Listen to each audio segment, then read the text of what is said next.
In 1974, Wichita, Kansas was shaken by a series of brutal attacks inside family homes. Men, women, and children were bound, tortured, and killed by a predator who called himself BTK. For 17 years, he terrorized the community, claiming at least 10 victims and taunting police with disturbing letters that detailed his crimes.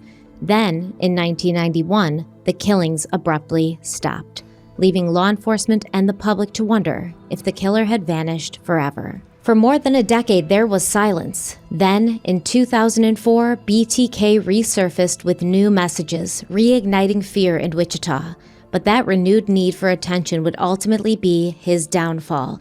And by the following year, detectives had identified the killer as Dennis Rader, a father of two, a scout leader, and a trusted member of his church council. Rader was the last person anyone suspected of being a sexual sadist serial killer.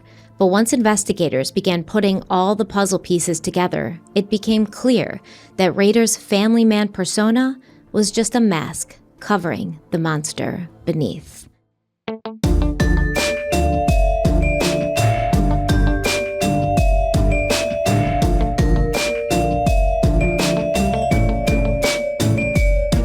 Hello, everybody. Welcome back to Crime Weekly. I'm Stephanie Harlow. And I'm Derek Lavasser. And as you heard from the teaser, we are covering BTK today and probably for the next 3 Crime Weekly episodes. So I think this will be in 4 parts. It could definitely be in more, but I think we can get the basics and the really general idea of what's happening here in 4. But what do you think? I'm excited. Yeah. No, I'm excited. I had said on Crime Weekly News when we announced that we were covering this case, I did an episode on Crime Feed for Discovery. So I had a little bit of an understanding of the case. We were talking more about the drawings that BTK had released or they had recovered after he was found. But I didn't go into the details. And that's what I'm looking forward to doing. We both know Kerry Rawson, his daughter, and she's been very instrumental in the true crime community and going on different documentaries and series and talking about serial killers and her personal experience with them. And I think she's provided a lot of insight, a lot of knowledge that have probably helped other cases. I know she's been working on some other cases as well. And she's also been helping on her father's case where they're still potentially linking other victims to him. And she's been instrumental in that as well. So I like when we take a case that everyone feels like they know and then we break it apart and put it back together. And I feel like most of the time what we pride ourselves on is putting something in there that maybe you hadn't heard about and giving our own little spin on it. So that's what we're going to try to do here. And making you think about it in a different way. So what has stood out to me about BTK is he was a serial killer who operated primarily out of Wichita, Kansas, and like the surrounding area of Sedgwick County. And that's crazy because if you look at it statistically, most serial killers don't stay rooted in the one area, that especially if it's an area they live in, the way that BTK did, right? So we have a lot of serial killers, most of them, who use the mobility to help them avoid detection, right? So you have somebody who maybe lives in a certain area, but they'll travel to commit their crimes, or people who are like truck drivers, and so they're traveling naturally and they're committing their crimes. But it's weird that BTK not only committed all the crimes in the same community that he lived in, basically, but he stopped for a while and then came back to Wichita where he lived the whole time. So he never even left. He didn't stop and then say, oh, the heat's on, I better get out of here.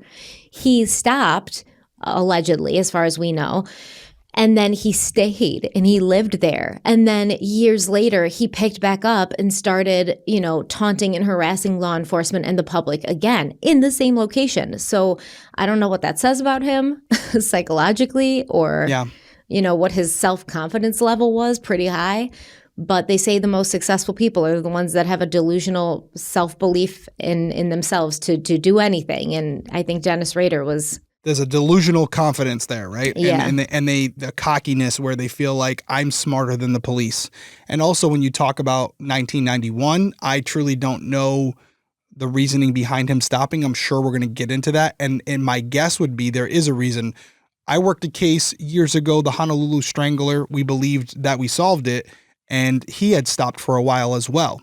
And what we eventually learned was that it was when he had his son killed. Well, he didn't have him killed, but his son was killed during a tragic car accident. He was changing his tire on the side of the road, and he was killed, and that's when the killing stopped. So this guy was on a rampage. He killed multiple women. I believe it was 5 women in Honolulu, and the only reason he stopped was because of this tragedy, and he eventually died himself of old age, or he had cancer or something. But there's usually a reason for the stoppage, and that is something, just based on the teaser, I'm going to be really keen on hearing, because I want to know why. Why did he stop, and then why did he come back? I would venture to say off the rip, it's probably something to do with the kids one way or another, but we will see. That is one of my many questions that I have about this case. And I also, just from an investigator angle, I like to learn about these cases almost like a textbook, because it's something that you can hear the patterns of behavior, the modus operandi, and then apply it to your little toolbox. And if cases come up that aren't solved, where we're still looking for the person, you may be able to take something from this case and apply it there. So always learning, always growing. Even though this is a podcast, we're trying to cover this case, but also solve others. And who knows, maybe there's something in this one that will help us do that. I mean, it's a very debated part of BTK's story. Why did he stop? He has his own explanations. They don't totally really add up altogether, but he basically did say, here's the reasons I stopped, but the urge never went away. He kept fantasizing about it, making detailed notes, very much still like a dry alcoholic kind of.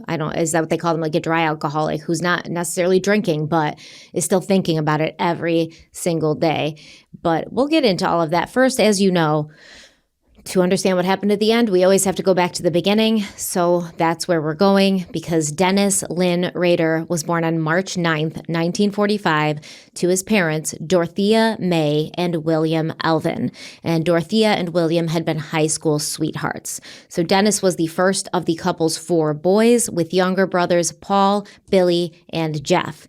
Dennis, who I'm going to refer to as Rader throughout this series, later opened up about his childhood to Dr. Catherine Ramsland, who wrote Confession of a Serial Killer based on their conversations. Great book. I highly suggest it if you haven't read it yet. Rader explained that his father, William, came from a strict religious background, and as an adult, he went to church every week and studied the Bible in his free time. William was also extremely organized, believing that everything had a purpose and a place, something that Rader could relate to. Rader seemed to actually like his father, William, even though he was often at work, holding 2 jobs to support the family. Rader's relationship with his mother, however, was more complicated, and his feelings toward her seemed to change depending on the topic. Sometimes he complained that she was never happy and did things he viewed as non-Christian, like smoking or watching TV instead of focusing on her kids. Other times, he talked about how much he loved her. And that definitely is something I've seen a pattern with, that serial killers, they don't necessarily have the most wholesome family lives all the time. Even though Dennis Rader's life could technically and traditionally be seen as wholesome, I would say that there was a lot of control being exerted as far as religion and routine and doing the right thing. But he wasn't, his father wasn't this horrible alcoholic beating him up like many serial killers talk about. But a lot of serial killers say they have issues with their mothers. And that tracks for me, because you got to think about it from the angle of why would they do this? And there's clearly a hatred toward women. Yeah, and a lot of their victims are women. I'd have to imagine that with each killing, he saw something in this person that reminded him of his mother, which allowed him to do what he did. I think there's probably points where he fantasized about killing his own mother. And for one reason or another, he never did that. But instead of that, he went after these women and took it out on them. And like Ed Gein, right? His mother, unlike Rader's father, Ed Gein's mother was obsessively religious and taught him that women were sinful. And so it kind of seemed like maybe Dennis Rader's father was sort of imposing the same belief that Dennis Rader then projected onto his own mother, because it's like, oh, I see her smoking. Yeah, how could she? Yeah, like this was the time where everyone smoked, I see her smoking, or she's watching TV instead of paying attention to her children. And it's like, well, everybody needs a break, So it's this I'm projecting what has been programmed into me onto someone else. And it happens to be a woman in this case, because we have to be honest. There were times, especially in early Christianity, and then as it went through, that women weren't maybe as respected as men in the religion. Not seen as equals, for sure. Yeah. So when Rader was around 3 or 4 years old, the family moved from the small town of Columbus, Kansas to Wichita, and his father began working for Boeing while his mother took a job at Leaker's Family Food as their bookkeeper. Even with the 150-mile distance from Columbus, Rader and his brothers spent a lot of time on the farms where their grandparents still lived, and he remembered those visits as happy times spent outdoors, exploring old buildings, climbing into silos, and playing games where you had to capture a prisoner. It sounds like he had a pretty wholesome, not terrible childhood, honestly. I don't know. It's crazy. But things were also difficult for Rader. Around the same age as the move to Wichita, the monster began to appear in his mind, and he refers to this monster as Factor X, or the Black Hat. And he says that this monster was always present and pushed him toward bad thoughts. The bad thoughts were so extreme that he believed he would become a killer when he grew up. So understand, they said that this happened around the same time as his family moved to Wichita, which was when Dennis Rader was 4 or 3 years old, very, very young. So from this very young age, he's thinking to himself, I'm going to become a killer when I grow up. And despite those feelings, though, he tried very hard to be good and to hide the fact that he felt different from other kids. He went to church and sat in the front pew and focused on positive influences. During times like this, he felt like he was in control, and these times became known as the White Hat. So they usually happened when he was busy or being social, like at church or school, but when he became bored, frustrated, or depressed, the Black Hat thoughts grew stronger. This conflict between the White Hat and the Black Hat would follow him throughout childhood and well into adulthood, and it does really correlate with what we talked about earlier. Why did he stop in 1991? And why did he stop for over a decade? Well, because there was things going on in his life that provided him busyness and distraction. And you know what they say, idle hands. Idle hands. And this is also, too, how they will identify someone. It's kind of what we did with Honolulu Strangler was, okay, we know that he stopped for a period of time. We have a potential suspect. Was there anything that happened in this person's life that would align with the pattern of behavior for the serial killer? And what we found within like a month of his son's tragic death, the killing stopped. And I'm sure with Dennis Rader, that's what they also did, where they said, okay, there was a period where he stopped, that we know the serial killer stopped, or we haven't found any of the victims. We think we might have the right guy. Does his life that we now know of align with that? And sure, there are things that we are like, okay, that tracks. It is interesting to me because this is one of the few serial killers I know that are saying like, hey, since a very, very young age. Yeah, that is interesting. Like 3 or 4, and I knew that I was going to become a killer. So it almost became like a self-fulfilling prophecy. And if you kind of assume from such a young age when your brain's being programmed that you're going to grow up to kill, I would be surprised if you didn't grow up to kill, right? And that part isn't that surprising to me. We've had other kids who do some horrific things at a very young age, and I don't know how to explain it. I'm sure there's a scientific explanation, a chemical imbalance, whatever it might be.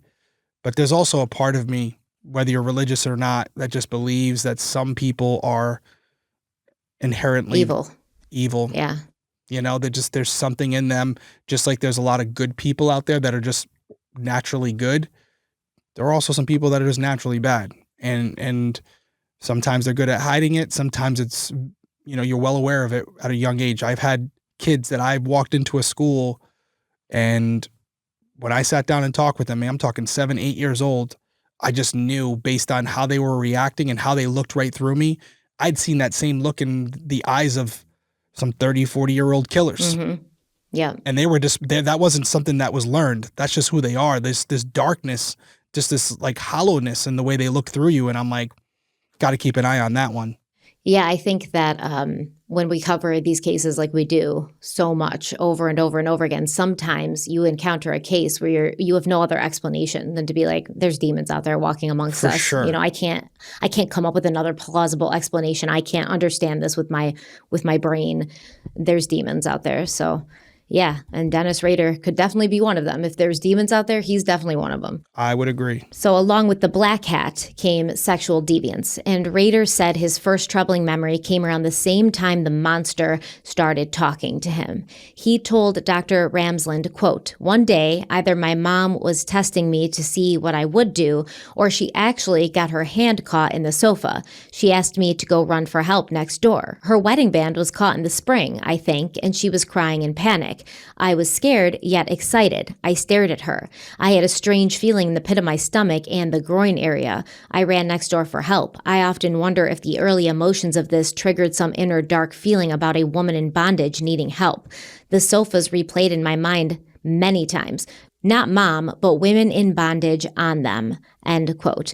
And Rader believes this was the moment when his imagination started to connect fear, distress, and control. Now, there's a few things here. So in his quote, he says, "I wonder if she was either testing me or if she actually got her hand caught in the sofa." And it's like, why would she be testing you to see what you would do? Yeah.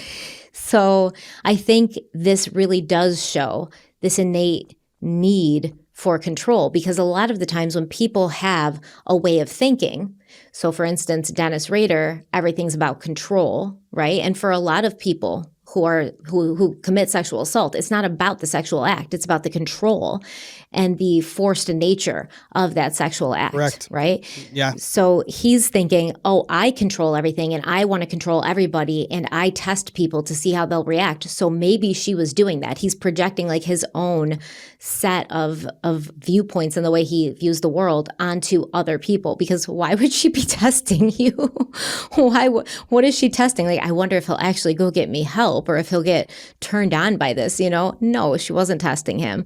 By the way, when you talk about control, another case that reminds me of that, where it's some prime examples of it, would be the Long Island serial killer, Rex Heuermann, allegedly. Rex Heuermann, not convicted yet, but we all know he did it. We all know. Another case where you start to look at his journal, if you will, where he breaks down how he's going to do the killing, how he's going to carry out the cleaning after the killing. Very organized, very controlled, down to every little thing, every little tool that's going to be used. Very matter of fact. And you see that pattern of behavior with a lot of these killers. Oh yeah, absolutely. I mean, it's almost like the Long Island serial killer is probably going to be our last example of a serial killer who evaded authorities for any extended amount of time, honestly. Well, the thing is, there's probably, the crazy part is they have names on them, but I bet you there's a lot of, I don't even bet you, I know, there's a lot of unsolved murders out there where, because they haven't been solved, they haven't been able to connect them, right? Like maybe the MO is not perfect or they happen in different parts of the country, but I can't remember what case we were talking about, but we've identified a certain number of victims for a particular killer. There's more. What case were we just covering where you're like, I just wonder if there's more out there, if it was just these guys? Oh, it was a serial killer that just got caught. Was it Bear Brook Murders? I think it was Bear Brook Murders. We were talking about it on an episode of CWN, though, and you were like, I wonder if there's more in between, because it was like a lull. Yeah, I mean, I say that every time. Yeah. Yeah. And we know there's more. There's got to be more. He didn't just stop. And so, to me, that's the part here where there's other serial killers out there that maybe we just haven't even connected their victims together yet. But I do agree with you in a sense that serial killers today, like I think Brian Kohberger, if given the opportunity, 100% would have been a serial killer. That's what he wanted. This was his trial run. Yeah. Yes. This was the culmination of all his studies and research and planning. Yep. And if he'd gotten away with it, it would have only emboldened him 100%. That's what I think. I mean, there are one-timers who have that itch they want to scratch, and they do it, and they never commit another crime again. They never reoffend. But I do not think Kohberger would have been one of those people, and I do think there are others that will try to replicate what like BTK and others have done, but because of science and technology, we were just talking about it on Crime Weekly News this week with Jennifer Kessie, it's going to be very difficult to pull it off. Maybe one killing, but more than that, there's going to be technology out there that's going to identify that pattern. Which also scares me, though, because like Rader had said, I stopped, but the compulsion didn't go away. The feeling constantly didn't go away. So if they are afraid to do it for fear of getting caught, knowing how technology has advanced, who are they going to take out this compulsion on? Most likely their own children, their own families. You may even see people like this specifically getting married and having children just so they can make victims out of their children. because you're more protected that way as a parent. Definitely more insulated. And I also want to point out that Rader said this was the first time that I had this connection, right, between panic and pain, and then this feeling that I was attracted to it, this feeling that I liked it. And we did talk about this with the Crime Weekly News, where that little girl was horribly abused by those other young children. And you said it, these feelings, this behavior doesn't come from nowhere. So where Dennis Rader is saying, I connected fear and distress and control, that was not a natural thing to connect. That's not how a human brain would naturally make that connection. It's only because he felt happy and like excited by seeing his mother. Yeah, he got off to it. Yeah, that's where he made that connection. But that's not a normal connection that a normal child would make unless they, once again, were born really messed up or they saw something or witnessed something that allowed that connection to be made. So we're going to take a first quick break and we'll be right back. So between all the real life mysteries we talk about on this show, sometimes I just want a mystery that's more palatable, one that I can actually solve. And lately, actually for a while, that's been June's Journey. June's Journey is this beautifully designed hidden object mystery game set in the glamorous world of the 1920s, one of my favorite eras. And you play as June Parker, an amateur detective trying to uncover the truth behind her sister's murder. Every chapter reveals new secrets, twists, and stunningly detailed, beautiful scenes that you search through to find clues. Yeah, I love June's Journey as well. It's not only the game, it looks incredible. The soundtrack, the art, it's like stepping right into a murder mystery novel. And it actually reminds me of a reality show game that I was just on not too long ago. So it's really cool. And I don't play a lot of games. June's Journey is one that I really like.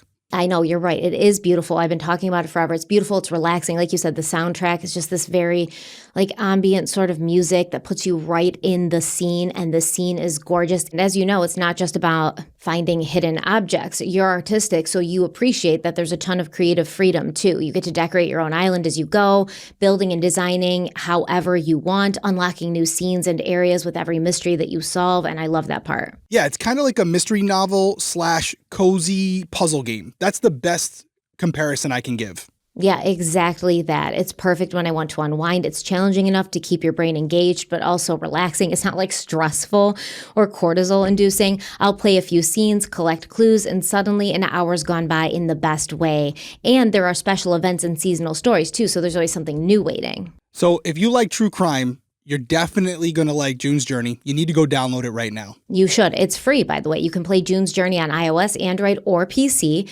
Just click the link in the description or scan the QR code on screen to start your own investigation. That's June's Journey. Download it now to see if you can uncover the secrets faster than we can. I don't know if you can. I don't think you can, but we'll see. Probably. It depends on the day. Go download it now. Check it out. Let us know what you think. So as he got older, Dennis Rader said he also developed inappropriate feelings around his grandmother. He liked to lay in bed next to her and play with her long hair and the silk ribbons that she used to tie her hair with.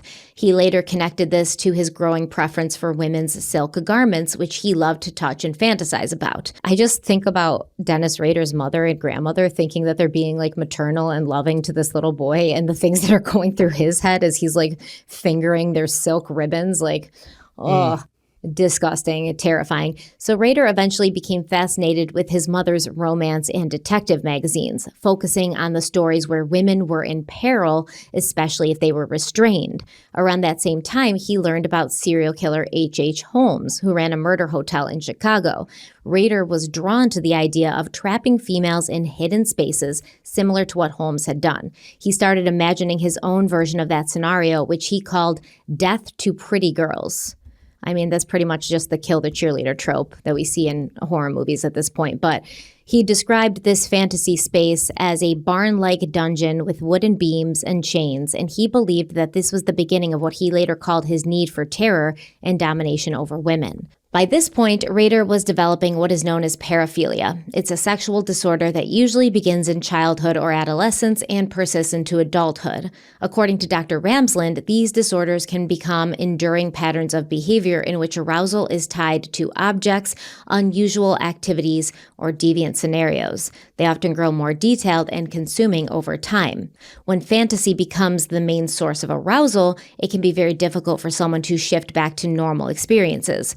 For some, the fantasies eventually reach a tipping point where imagination evolves into action, and they attempt to make real people play a role in these internal scenarios. So Dr. Ramsland noted that many serial killers force their victims into situations that satisfy those fantasies and then meet that need for control. And I have a problem with every time there's something that's deviant like this and out of the ordinary, we've got to find some sort of like scientific or medical name for it to make it seem less abhorrent. You know what I mean? It's like, oh, he has a condition, like a mental health condition. It's like, yeah, I guess, but is this something that was out of his control? Is it something he was born with? Once again, does that even matter at the end of the day? Because it's so rare that people would act on these fantasies. Like, I'm sure it's common to have fantasies like this, but it's not common to act on these fantasies. And then you end up escalating and either killing people who you force to take part in your fantasies so they don't identify you, or the killing of these people becomes part of the fantasy and it's an issue. But I don't like trying to normalize these incredibly abnormal sorts of disorders or whatever they want to call it. And well, this paraphilia, just another definition that I think is even more applicable to what we're discussing here, is it's described as frequent, intense, sexual arousing fantasies or behaviors that involve inanimate objects, children, or non-consenting adults. And suffering and or humiliation will sometimes enhance the experience for the person that's wanting to conduct this type of behavior. So well in line with BTK and what we do know about his victims. Well in line with somebody who it's like, I don't give a shit if you have a disorder. You don't belong around the general public. Yeah, accurate. So Rader's paraphilias continued to grow stronger as he got older, which they do. He began to enjoy spending time away from home, describing himself as a lone wolf. During those times alone, his imagination became more active, and the troubling fantasies that had started in early childhood intensified as he entered puberty, as they will. So some of those fantasies were rooted in his early experiences on the farm. He said he became aroused anytime he went into a silo, especially when he imagined a childhood game in which a prisoner would be tied and lowered inside. He pictured himself in the role of the prisoner, restrained and unable to escape. He also described gaining sexual excitement from witnessing disturbing things on the farm, including violence towards animals, especially chickens. His father talked about having hateful thoughts towards cats and building boxes to trap, torture, and kill them. There it is. There it is. There you go. What? That's crazy. As a young boy, Dennis Rader heard his father talk about trapping cats and torturing them and killing them. And then he developed some weird paraphilias where he got off on the thought of trapping and torturing and killing living Apple beings. Doesn't fall far from the tree. Now, in contrast, Dennis Rader said that he loved dogs because he saw them as the closest living thing to a wolf. He said, quote, "I relate to wolves. I was a lone wolf at times," end quote, which is so dumb because it's like lone wolf is a figure of speech. It's not actually talking about a wolf. Wolves typically actually scientifically run in packs. So a lone wolf, I don't even think that's a real thing. You're just a human who doesn't have friends because you're weird. Yeah, but you don't get the saying though. Like, wolves are dangerous in packs, but they're also dangerous individually. So to be dangerous and alone, he's saying, I don't travel in packs. I'm as dangerous as a wolf, but I travel alone. He said, I relate to wolves. I was a lone wolf at times. There's just not like many incidences of lone wolves. And it's like, no, none really, very, very rare circumstance, which is why he's trying to say like, I'm a rarity. Oh, that's what I'm a lone wolf. Then you don't relate to wolves. I'm as dangerous, but I travel alone. You relate to weird humans who Bigfoot think that they're killers from the time they're 3. You're Bigfoot, but it doesn't roll off the tongue as well. I'm a lone Bigfoot. I love Bigfoots. Sasquatch. Is it big Just feet? call me Sasquatch. Is it big feets or Bigfoots? Big feet. Big feet. When you're talking about more than one Bigfoot, it's big feets. Oh, I mean, I don't know about that. I've never seen one together, so. You've never seen 2? I've never seen 2 together, yes. Have you seen one singularly? That's what I'm saying. I haven't seen them even alone. But so. would a pack of Bigfoots be Bigfoots or big feets? I don't know. But either way, we got off topic. So around Big feet. big feet. Singular, sounds singular, but big feet. A pack of big feet. A pack of big feet. Okay. I'm going to be thinking about this now. So yes, this will be a clip. Shannon's cutting this as we speak. Around the time that Rader became a teenager, he found a story in one of his grandmother's true crime magazines about a man who killed his girlfriend through strangulation. Rader became sexually aroused and began to draw images of women restrained. He would then hide those drawings in what he called a, quote, hidey hole, end quote. Could go so many places with that, but I'm not going to touch it. He's got a lot of... Not going to go there. A lot of nicknames for things. So he created this hidey hole in a tree. He also started practicing self-bondage and peeping in windows. Then, when Rader was 14, the Clutter family was murdered in Holcomb, Kansas after 2 former inmates went into the home, bound the parents and their 2 children before killing them. So this was a pretty famous case. It received national attention, and Truman Capote later wrote In Cold Blood about it. Rader became fascinated by the case, especially the use of rope to restrain victims. He could not get it out of his mind and started experimenting more frequently with bondage in the basement of his home and at a bridge near his home. I wonder if his parents are like, what the hell is Dennis doing in the basement all the time? Like, what's Dennis freaking doing down there? He just loves being in the basement. And then they go down there and see just like yards and yards of rope.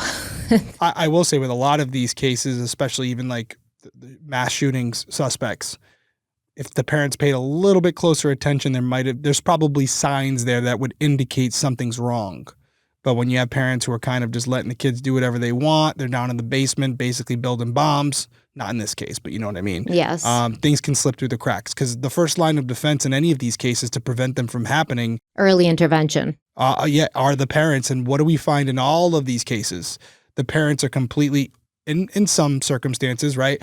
Completely oblivious that little Johnny was doing what they were doing. Yeah, they just assume they're doing what they should be doing. Yeah, they give him a gun and then you go have fun. Yeah, and I mean, honestly, we have to keep in mind, the 50s, the 60s. A little different. Mental health was not a huge focus in the public, especially mental health for kids. Nobody really kind of thought that way, that kids would even need mental health. It was kind of like, oh, they'll grow out of it. You know, it's just he's a boy. Yep, just rub some dirt on it. Yeah, just tying yourself up in the basement. It's what boys do. No big deal. Maybe he's learning his Cub Scout knots.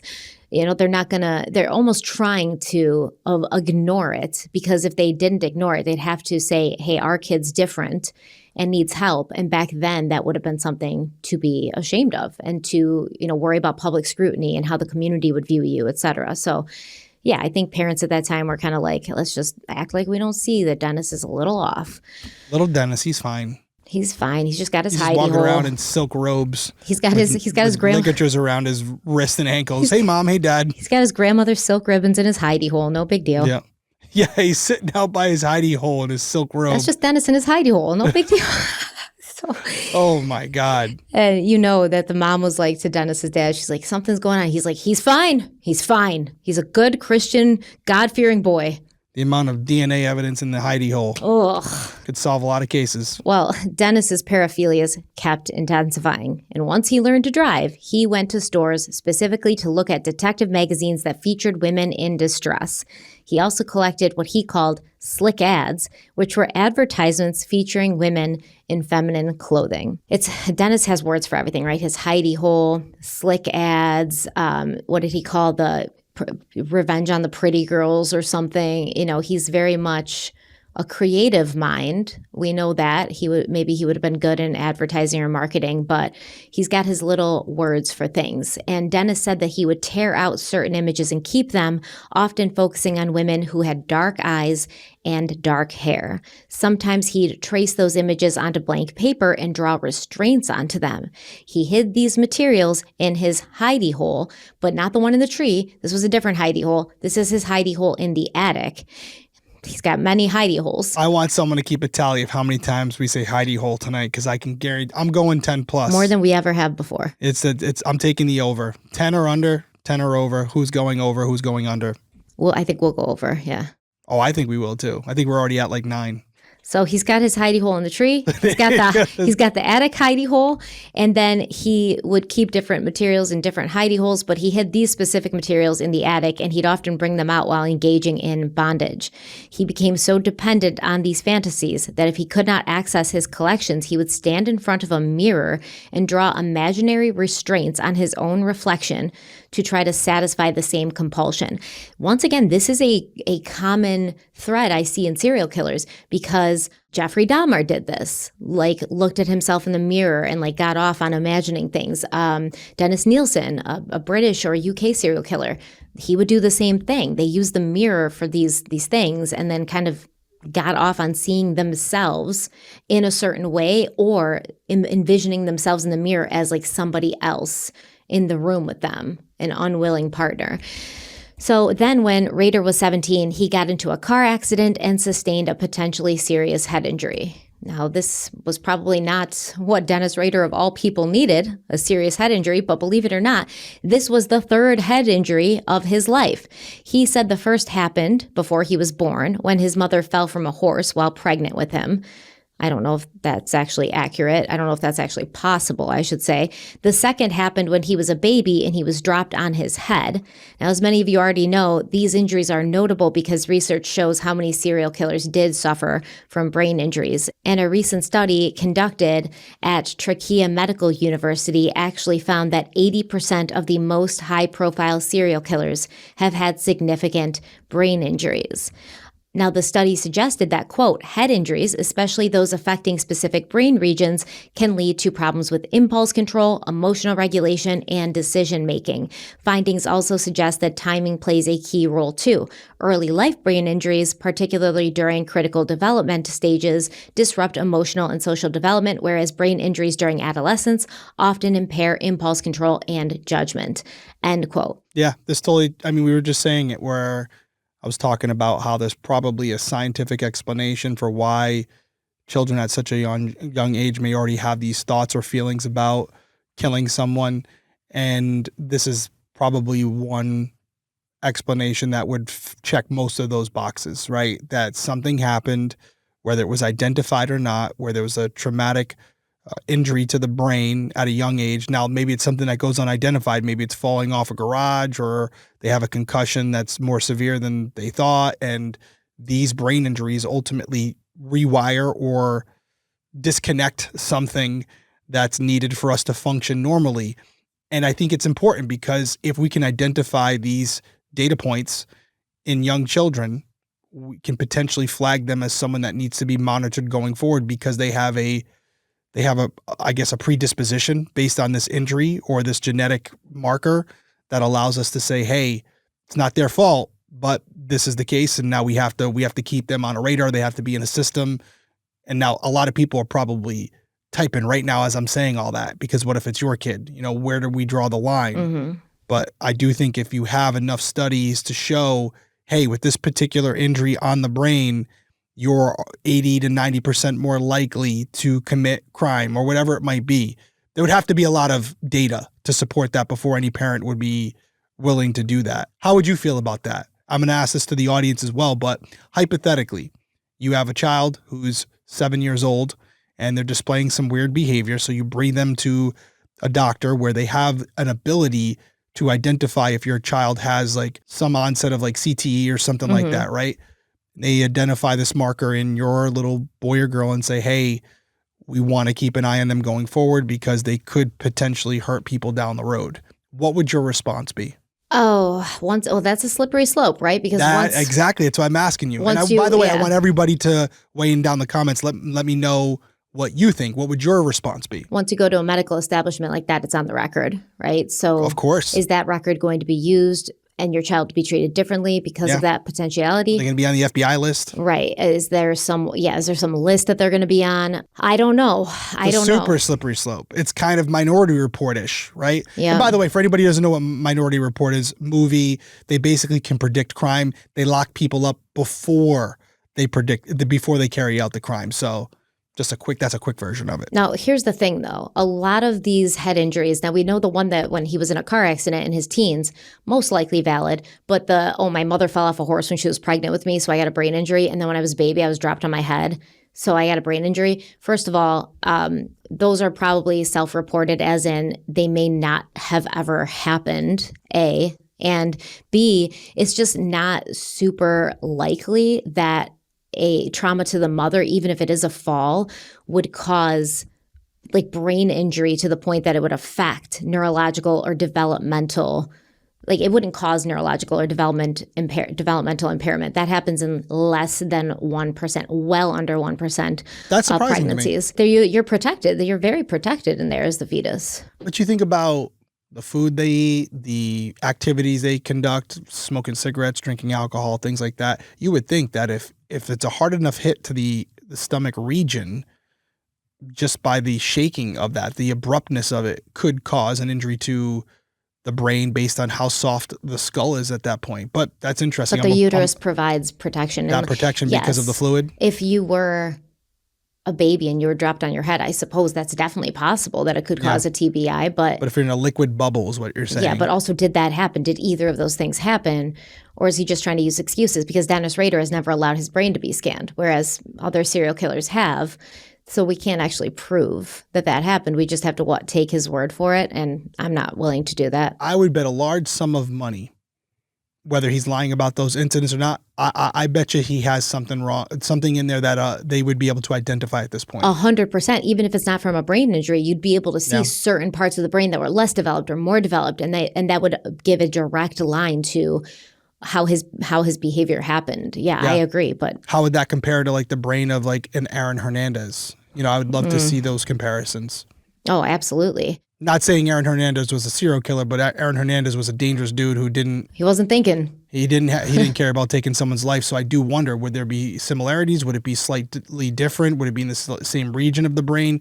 These are all things that could help us as a society moving forward to know this information. I think we often see, though, TBIs, like with Aaron Hernandez, it was very much like he couldn't control himself. Like his temper. Impulse control was not there, Impulse control, but also like not the ability to hide it. Like he didn't have that ability. That's true. Dennis Rader did. He was very calculated, and he was very good at hiding. So can we really blame a brain injury? I don't know. All right, let's take a quick break. We'll be right back. Okay, tell me if this sounds familiar. It's almost 6 p.m. The kids are starving, and you're standing in front of the refrigerator holding half a snack pouch, 2 grapes, and 0 dinner plans. That sounds oddly specific. Because it's real life, Derek. Parenthood doesn't come with a meal plan. Nobody told you that, but thankfully Little Spoon does. They deliver real, fresh food for babies, toddlers, and big kids straight to your door, so mealtime actually feels manageable. And at my house, I've talked about this before, the big hit these days is the chicken Dunkers lunchers. My kid thinks that they're nuggets. Oh my God, they're so good. I think they're good.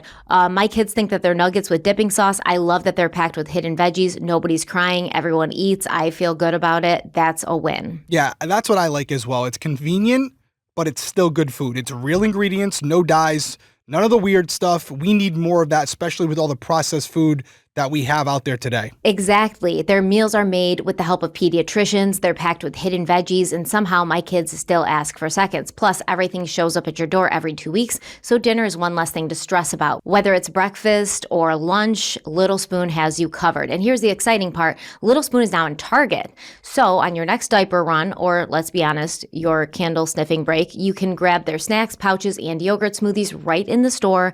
They even have an exclusive frozen line with their cult favorite chicken nuggets. Oh, they have meatballs and sliders too, which are also good. That is dangerous. I don't know if you guys know this, but I am a Target lover. Love going to look around Target. So now I'm going to be leaving with 10 boxes and a candle. That's a go-to for me. I mean, 2 candles. It is candle season. It is definitely candle season. You ain't wrong. I got candles going all day. But if you want to simplify mealtime without giving up quality, try Little Spoon. All you have to do is go to littlespoon.com/crimeweekly50 and use crimeweekly50 for 50% off your first order. That's littlespoon.com/crimeweekly50, code crimeweekly50 for 50% off. Because parenting is hard enough and dinner shouldn't be.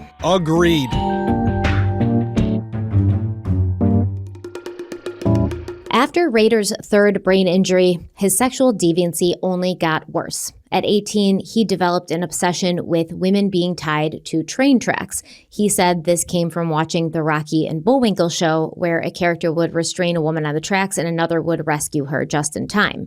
Rader began fantasizing about tying popular girls from school to tracks. Sometimes he'd rescue them before the train hit them, while other times he didn't.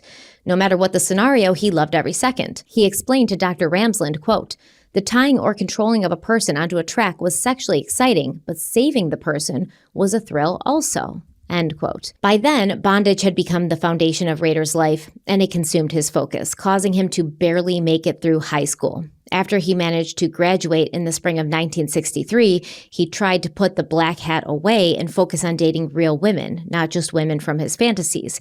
He bought a car that got him some attention, and he went on his first real date, which was successful, at least for him. Dating helped Rader feel better, and it kept his black hat at bay, at least for the time being.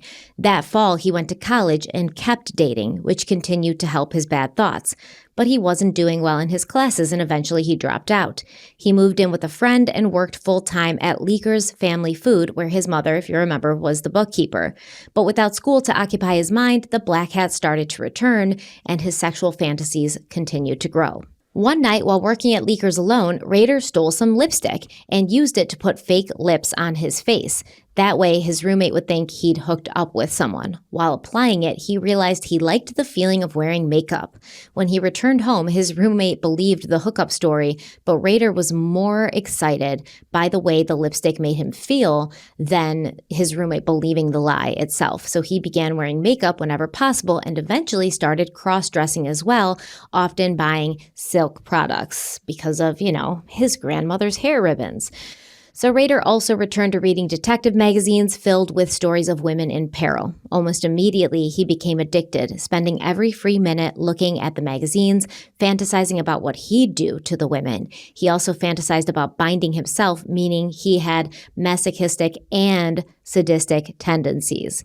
As his fantasies grew, he began fantasizing about murder, even going so far as to build what he called a hit kit. He gathered rope, potential weapons, and other tools that he believed he might use someday. He didn't have a specific victim in mind, but killing was definitely always on his mind. After turning 21, Rader attempted to go back to school, but learning still did not come easily. The Vietnam War was escalating, and he knew he would be drafted if he was not doing well in school. So instead of waiting, he just joined the Air Force.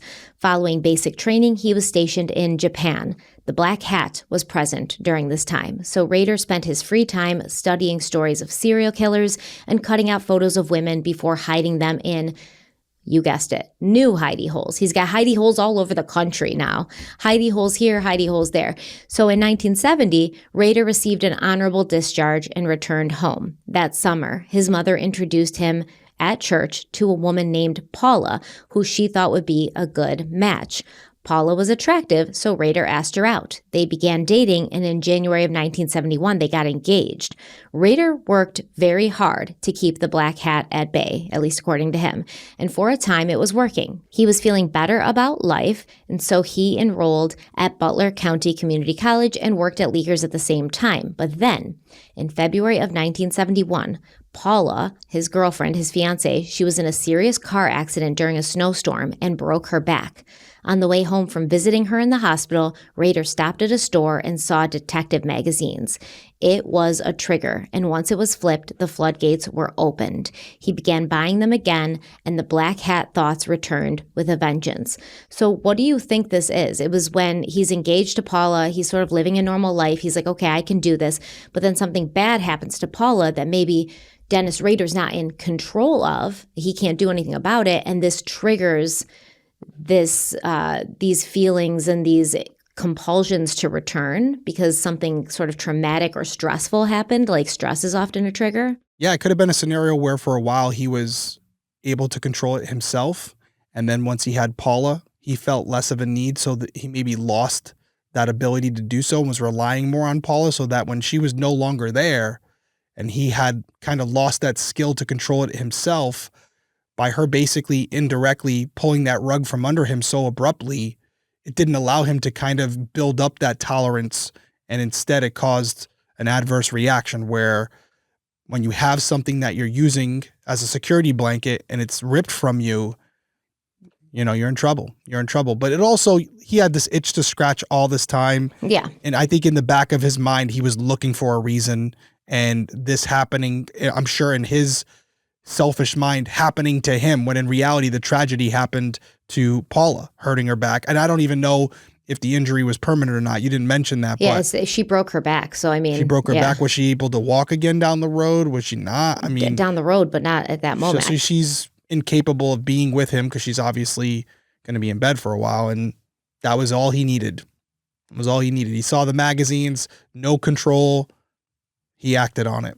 Well, I know in other cases of serial killers, they've said that things like, a divorce or a relationship breakdown, losing their job can trigger it. And that really is a lot about the illusion of control, because a lot of serial killers, especially the organized type, which Dennis Rader definitely is, they would build these elaborate mental structures to manage their urges. So they would create routines, rituals, substitute behaviors like their stalking, their fantasies about killing, with something else that would allow them to feel control without acting out.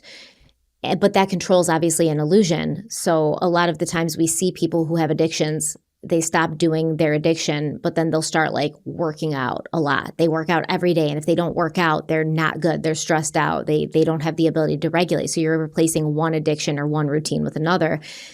And I think some of it also had to do with the fact of my wife's in the hospital. I can get this detective novel, go home, tie myself up in front of the mirror, and nobody's going to— Throw some lipstick on. Yeah, throw some lipstick on, open up my old hidey holes, and nobody is going to be there asking me, what the hell are you doing, Dennis? What is this? Yep. It was the opportunity and then also the stress of something happening. Accountability. Yeah. Paula eventually returned home to heal, but she needed a lot of time to recover. Meanwhile, Rader kept attending college, but he felt isolated. He described himself as a lone wolf there, which made him more vulnerable to his darkest thoughts. He ate alone, read true crime, and watched women around campus. He began carrying a small version of his hit kit in his car and fantasized about kidnapping someone. So that's, to me, where your fantasies turned into potential action, when you're physically taking this kit you've made to abduct and murder somebody, and you're placing it in your car so that if the opportunity arises, you're ready. You're now knowingly taking another step on your path to becoming a killer. I would also say his decision to go back to school didn't help the situation either, because he had these fantasies, right? And then he essentially was a wolf, if you will, in a hen house. Yeah. Where he's got people around him, women who are walking, who are not expecting to have anyone attack them, who probably have their guard down. They're at school. They shouldn't feel like they're in danger. And he's sitting there watching from afar, seeing all these different women pass him daily, where he's seeing opportunities to capitalize on that situation and get the jump on them. So he basically put himself into— I don't know, if you're trying to cut down on food, that's kind of my analogy, where you're like, hey, I got to stay away from sweets, but you fill your refrigerator with a bunch of cookies. Yeah, it's like being an alcoholic and getting a job as a bartender, right? There you go. Not the way to go. You may not take a drink your first shift or your second shift or your third, but a few weeks in, eventually you're going to slip. Yeah. And not only that, you said it here, he's bringing a hit kit just in case. Mm-hmm. Yeah. So with your analogy, he's got his favorite whiskey glass with him at the bar, just in case he decides to have one drink. Yeah, which is going to make it more likely that you do. Absolutely. He most likely reasoned this with himself and justified it as no, this is just part of my fantasies. Having it in my car makes me feel good knowing it's there as part of my fantasies. But realistically, it was so that if the opportunity arose, he'd be ready. And he even tried on 2 separate occasions to kidnap someone, but he was unsuccessful. He also spent time driving around and exploring old farm areas, using them to practice self-asphyxiation and bondage in secret. And honestly, if he had just suffocated himself one of these nights, wandering around, driving around old farms, the world would have been done a favor. Now, despite his dark side showing itself more and more, Rader moved forward with his plans for a normal life and married Paula. They settled into a home in Park City, a suburb of Wichita. And at one point, Rader tried introducing bondage into their marriage, but Paula said no. He did not push the issue again and instead continued keeping his hidey holes filled with drawings and stories that placed women in barns, towers, and underground rooms. So I wonder if Paula had been open to it, would it have fulfilled him, maybe temporarily? Because I've seen people ask this question, like, if she just gone along with it and given him an outlet for that, would it have satiated his hunger for that? Yeah, probably, maybe temporarily at first, but it only would have been a matter of time before he was like, ugh, doing this consensually is really not as fun. Or the fact that she's not terrified genuinely because I'm her husband and she trusts me, it's making this not really have an appeal for me. You know, somebody like this isn't going to be satisfied with your typical role playing during two consensual adult trusting partners. It's not going to scratch that itch the way he wanted. I also think, and he may disagree, but I go back to Rex Heuermann again, learning about the history of these different serial killers and how they conducted themselves. From what I understand, from what we do know, he didn't really participate in that type of behavior with his wife. And my only guess would be that he didn't like to cross streams. I wish I had a better analogy, but he didn't like to mix the two worlds. He had his wife, who he probably had very basic, boring sex with and like kept it very simple and transactional. And then his other life, his other world was with these women where he was taking control of them, killing them, doing whatever fantasy he wanted to do, and then moving on from it and going back to his real life. So I don't even think if Paula had said, yeah, I want to do this, he would want to do that, because then maybe he would look at her similarly to how he viewed his victims. Yeah, and he would probably take it too far one of these times. Yeah, yep, because I agree. You're this is a compulsion for you. So once you get in there, it's not going to be easy to pull back and behave in a socially acceptable fashion that you should be behaving with your wife in bed. Yeah, I feel like in many instances, the wives of these serial killers are like, I had no idea. Because they don't where they eat. If that's kind of the way I look at it. Well, Rader reimagined his space similar to H.H. Holmes's murder castle. He now pictured a large red barn on an abandoned farmstead he often passed on a rural road near the river outside Wichita. He imagined it as a perfect location for his double life where no one would hear anything happening inside. He believed he could harm a woman, leave the building, and appear to the world as if he were completely ordinary. And not only do we know he was capable of that and would eventually go on to do that, but at the time when it was just a fantasy for him, having this double life, that idea really excited him. So it wasn't even just the killing and getting away with it. It was the killing and getting away with it and appearing to be just the ordinary, law-abiding citizen to everybody else, and nobody would suspect a thing. He called this imaginary barn his lair, and he pictured multiple levels and, of course, a silo. He told Dr. Catherine Ramsland, quote, "I believe a modern castle could have a swimming pool, naturally a utility room or mudroom to clean up in. It'd come with a washer and dryer, etc. Tidy is the key," end quote. A pool. It's like a pool. I get it. You want a shower to wash off in, but he's like imagining this entire, like a pool, a hot tub, maybe a fire pit, 2.5 bathrooms. So anyways, he also said there would be a kitchen stocked with sharp knives, a vat to dissolve bodies, and a peephole so he could watch victims suffer. Wow. Yeah, the main section would have a small elevator at the center with a spiral staircase around it. He wanted a living room for regular living room stuff and a bedroom for sex and sleep. He planned for a den with games like dartboards and beams strong enough to support hanging restraints. He said there will also be a separate room for storing and displaying photos and drawings of the victims he imagined he would have. There would also be security cameras inside and out. So I'm confused as to whether he wanted this lair to be his normal home, and that's why he wanted to have like aspects of just normal living, like, a living room and a den with a dartboard, and then also beams strong enough to, hang victims from. Or was this just his like hideaway, his lair that he would bring people to, and while he was watching them suffer, he would enjoy a game of darts kind of thing? What do you make of it? That's how I interpreted it. Like, this is his perfect world where he can not have to go into a room and hide when he's putting makeup and dresses on or whatever he's doing, or bondage on. He can just be himself out in the open because it's his home.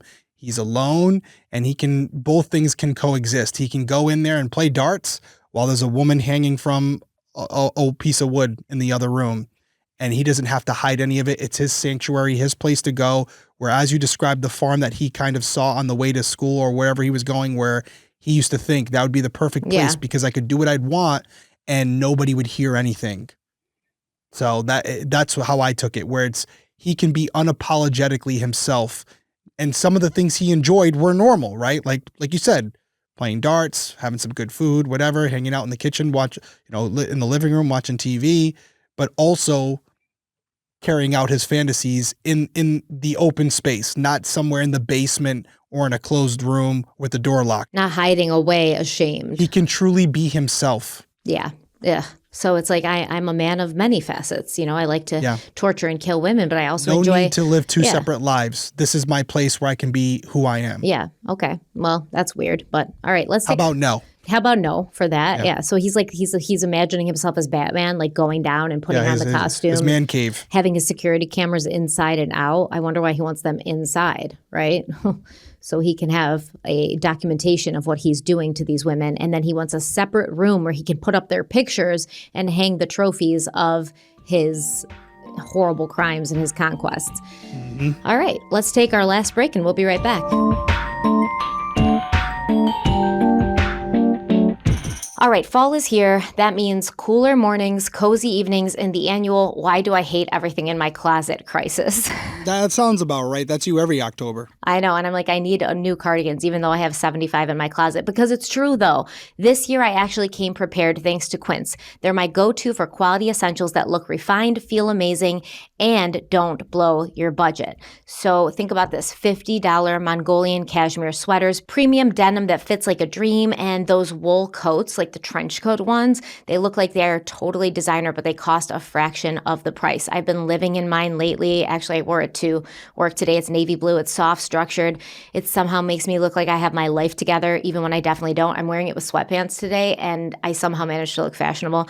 I don't know how. Yeah, you've talked about their coats before, and I've definitely worn a bunch of their outfits on here. I've worn them on other TV shows. Every time you see me in one of the flannels, I got it from Quince. That's the only ones that fit me right, where I feel like they actually look good. Yeah, my softest black sweater that's like a button-up that I wear with everything is from Quince, and it is so soft. So I can wear it to bed, I can wear it out, whatever. And it's that good. And honestly, that's the thing about Quince. They partner directly with ethical top-tier factories and cut out the middlemen. So you'll get luxury quality pieces at half the price of the other brands. It's the kind of wardrobe upgrade that feels smart and effortless, like you're investing in pieces you'll wear year after year instead of chasing trends. Yeah, and it's not just clothes, right? They have home goods, bedding, and even kitchen stuff. So basically, it's your one-stop shop for quality everything. Exactly. So if you're ready to build your fall uniform or just refresh a few essentials, you've got to check out Quince. Find your fall staples at Quince. Go to quince.com/crimeweekly for free shipping on your order and 365-day returns. Now available in Canada, too. That's QUINCE.com/crimeweekly. Crime Weekly is all one word to get free shipping and 365-day returns. Quince.com/crimeweekly. We're back. So Dennis Rader became so preoccupied with his fantasies that he needed new hidey holes all the time. So he used the attic, the shed, and the crawl space under the house. At one point, he even built hidden drawers beneath the hallway storage area to help hide his growing collection. So he's not switching up hidey holes. He's just collecting them, adding more. Yeah. So somehow, despite the constant intrusive fantasies, Rader still managed to finish school in 1972 with an associate degree in electronics. And in early 73, he started working his dream job at Cessna Aircraft Company. At this point, the bad thoughts seemed to be tucked away, and he and Paula had what appeared to be a great marriage. They volunteered together as youth sponsors at church, and they began talking about having children. Rader said these were good days for him. It seemed like maybe he could have a normal life, at least if he kept all his bad thoughts shoved deep down inside. But in October of 1973, just 9 months after starting at Cessna, Rader was laid off along with many others. He felt like his world had come crashing down, and at this point, he gave fully into his dark side. He didn't try to hide it any longer. On the same evening of his termination, Paula went to sing with her musical group while Rader stayed home feeling depressed and angry. He decided to go out and do something bad, so he picked a neighborhood he knew well, one that he, quote, felt comfortable to prowl and stalk, end quote. Rader drove to the area, deciding to break into a home once he got there. He parked on a side street before choosing a corner house that looked empty. After checking the perimeter, he broke in through a window and unlocked the door. Inside, he walked around, gathering small items, a hatchet, tools, drill bits, and pens, and he put them in a pillowcase. When he was done, he left the house with the stolen items, returning home with a new sense of control over other people's homes and what people believed was safe. This feeling, of course, only led him further and further into the darkness. Rader tried to stop it by enrolling at Wichita State University, but his classes wouldn't start until mid-January. So without a job or classes to distract him, he had long stretches of time to think, and those thoughts led him to try kidnapping for a third time. But his plan didn't work out, and he was unsuccessful yet again. After that failed attempt, he decided he would kidnap a victim inside a house so no one would see, and then move the person to his favorite abandoned barn where he could kill them by hanging. Rader started searching for a victim. One day in December 1973, after driving Paula to work during a snowstorm, he saw a woman in her mid-30s backing out of a driveway with two young children in the car. She stood out to him because she was Hispanic, and he loved her dark hair and dark eyes. He also noticed that her house number ended in 3, which was a number he really liked. He quickly decided she would be his first target, labeling the plan Project Little Mex. Now, this is something that Rader does. When he's picking victims, he'll stalk them, he'll watch them, he'll make notes about them, and he will give them nicknames, right? So that he's not writing their actual name in there. He'll give them little nicknames that only he knows what it means. And you said Project Little Mex, right? Not Max. Mex, yeah, M-E-X. All right, I just want to make sure that, and everyone can kind of deduce why that name, but it's not Max, it's Mex. Project Little Mex. Yes, I think we can all deduce what he meant. Yeah. By that name. So over the next few weeks, Rader stalked the home by driving and walking past it repeatedly. He learned that the woman was married with 5 children. The 3 older children went to school before 8 a.m., with her husband leaving for work around the same time. By 8:20, only the mother and her 2 younger children, a boy and a girl, were at home. That pattern told him when he could act. He told himself he would arrive at 8:20, he would use a ruse to gain entry, quickly overpower the young son, and then do whatever he wanted to the female victims. Not victim, victims, which means this woman and her young daughter. So with this plan in place, Rader assembled a hit kit that included rough hemp rope, a knife, and a .22 LR Woodsman auto target pistol. Long rifle Woodsman auto pistol. Yep, so on the morning of January 15th, 1974, Rader felt ready to act. It was cold, so he cleared the frost from Paula's car and waited until she left for work. Then he put on his Air Force parka and drove to the victim's neighborhood, telling himself that if they weren't home, he would pick another target. He later told Dr. Ramsland that during the drive he felt an adrenaline rush. He said, quote, "My heart beat fast. This had been more of a game, daring myself and pushing the limit. The fantasy had begun to crystallize sharply," end quote. And real quick, the long rifle caliber weapon could be a long rifle weapon or a pistol. It's just a description of the type of ammunition used. So he arrived at the house at roughly 8:20 as planned. He jumped the fence and cut the phone line, but then he saw paw prints in the snow, which put a kink in his plan, right? Because he hadn't realized the family had a dog. He nearly walked away because of that unexpected detail, something he didn't plan for, which means it's something he can't control. But then the door opened and Rader realized it was now or never. He made his way inside the home and unleashed decades of pent-up deviancy on this poor, innocent family. And we are going to talk about that. And we're going to talk about everything that happened after. But that's going to have to wait till part 2. Yeah, it's a horrific story, too. This is a family that we have seen before, talked about what happened to them inside that home. I believe you said there was a son there as well. Yep. There'd be a son and a daughter, and then the Yes. mother. Yeah. Yes, and there are some accounts of what happened in that home. It's tragic. My big takeaway from it is it starts to make sense now. Who we're dealing with, all the years of holding it back and not acting on what he was feeling, but also at the same time dabbling in it, talking about it, fantasizing about it, and starting off in 1973 with the breaking and entering, and I can only imagine the adrenaline dump that he had there, that shot of dopamine where he felt alive, and he imagined to himself, wow, how good did that feel, just taking a few items that I didn't own. Imagine if I actually did what I wanted to do. And once he did that, the floodgates were open. There was going to be no stopping him. Yeah, like we kind of talked about Brian Koberger. Like this was his first run. For sure. And had he gotten away with it, it would have emboldened him going into that house and stealing things, taking something from the house, being there when the occupants didn't know it, invading their privacy and their what they felt was their safety, their sense of safety. Yeah. That emboldened him to take it to the next step. And remember, Dennis Rader's been watching this woman to get her routine down, right? The husband leaves at this time. She brings the kids, or the older kids are off at school at this time.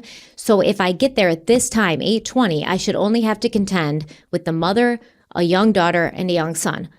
But because he wasn't stalking the house that particular day, because he knew to show up at 8:20, he didn't realize that there were more family members home than he expected there to be. That's right. And his success in walking into that home, thinking he had all the information, which would give him the ultimate power and control, and knowing he didn't, right? There's a dog. And not only that, the husband is actually home. And I'm still able to control all of them and make them do my bidding and get what I want from them. Yep, I can adapt on the fly. Yeah, so this gives him now such a sense of confidence and competency, right? Yeah. I can do anything. Yeah, I think what you said there too is important. It is about the act itself, taking control of a person and seeing them in a compromising position where they have no say over what happens to them next, and you are essentially playing God. But there's also that element of being methodical, being strategic, and not only doing it, but getting away with it. Outsmarting everyone whose job is solely to catch you. And like with Koberger, he thought he had planned out everything. Fortunately for us, he didn't. But with Rader, he was good for a while. Obviously, science and technology wasn't what it is now back then, but he did plan out every step to the point where I also thought it was interesting what you said there, where just the paw prints being a variable that he didn't anticipate, almost causing him to leave. Not because I think he was scared of the dog, but because he wanted to have every single detail planned out, not only because he was a controlling person, but he wanted to get away with this. He wanted to be able to do it again. And there is a gratification in that after the fact, seeing the damage that you've caused and knowing that the people who are responsible for catching you have no clue who you are. Yeah, I also think that there was probably something he was telling himself, like, oh, I'm just stalking them now. I'm just like, I'm not going to actually go through with it. I get there and I see he told himself, like, oh, if no one's home or something's off, I won't go through with it. And then he got there and he saw the dog paw prints and he's like, oh, I'm not going to go through with it. It was like he kept giving himself these little outs, almost as a way to say, just going one step further in my process is enough for me. But ultimately, it wasn't enough for him. So he was under delusion himself that he could control it and he could be, very systematic about it. Whereas, oh, there's a red flag here, I might back out. No, you won't. And then once he committed the crime, got away with it, even though there was unanticipated factors, and he never got caught. Nobody ever knew it was him. This now makes him feel I can do anything. And That's right. He's the one who's taunting the police too. And some people said, oh, he wanted to get caught. He wanted to get caught. I don't know if killers who taunt the police actually want to get caught or if it's this ego thing. Like, I'm smarter. It's a battle. Yeah. I think it's a battle on the inside. There's a part of them where they want acknowledgement for how good they are at what they're doing and how smart they are. Like, they almost want people to know, hey, it's me.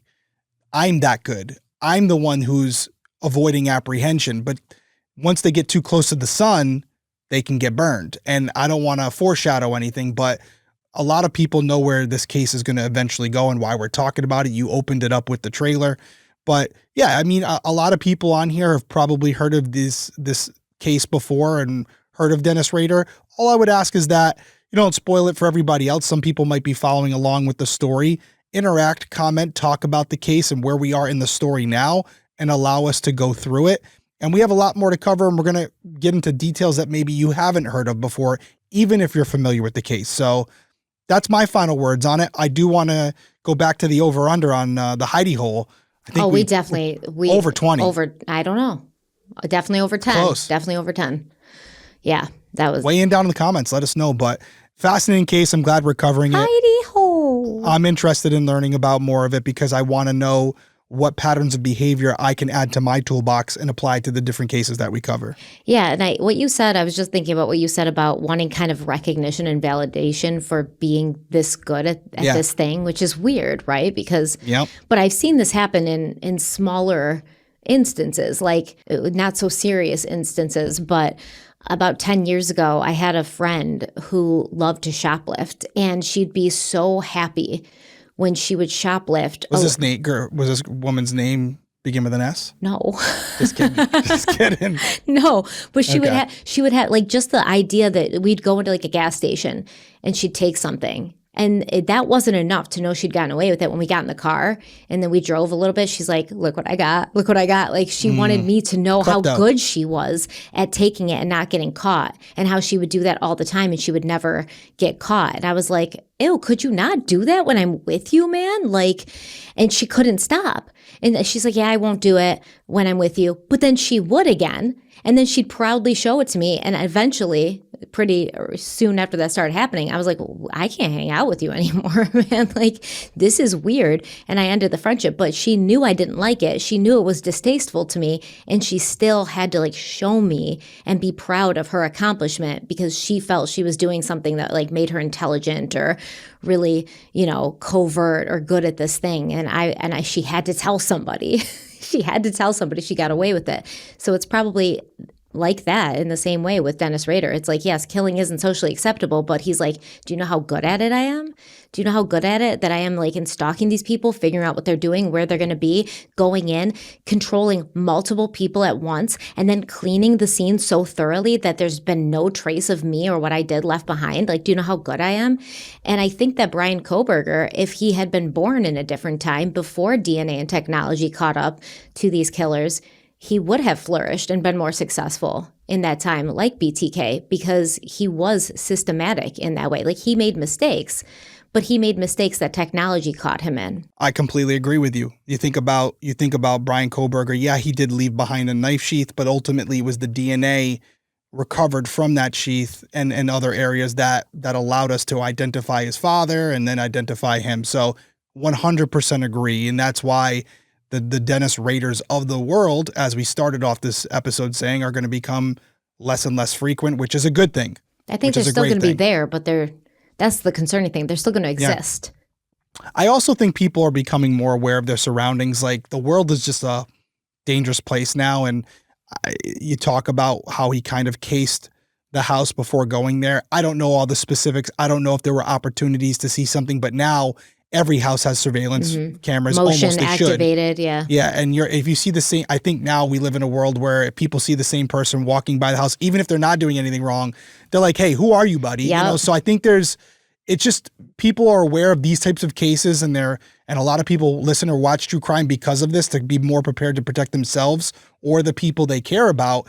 And having that technology at your disposal, even as a civilian, allows you to better protect the people in your household. You can't step on a property without your Ring doorbell going off saying, hey, someone's on your front lawn. So imagine if they had a Ring doorbell camera or a spotlight on the back of the house where he jumps the fence, they're going to immediately know someone's outside. Yeah, and I was thinking the same thing when I read that part where he was like, well, he would drive past their house or walk past their house several times a week. And I was like, nowadays, like, if that's me and I see the same car or the same person and I'm like, I don't know you, you don't live in this neighborhood, you're suspicious to me now. I'm taking pictures, I'm posting them on the Facebook like community page, like, who's seen this guy, who is this 100%, guy? 100%. Yeah, people are just far more aware that there's just weird, deviant people out there wandering around. Yeah, and also another area that's kind of a slippery slope, but something that I always believed in when I was a patrol sergeant is proactive policing.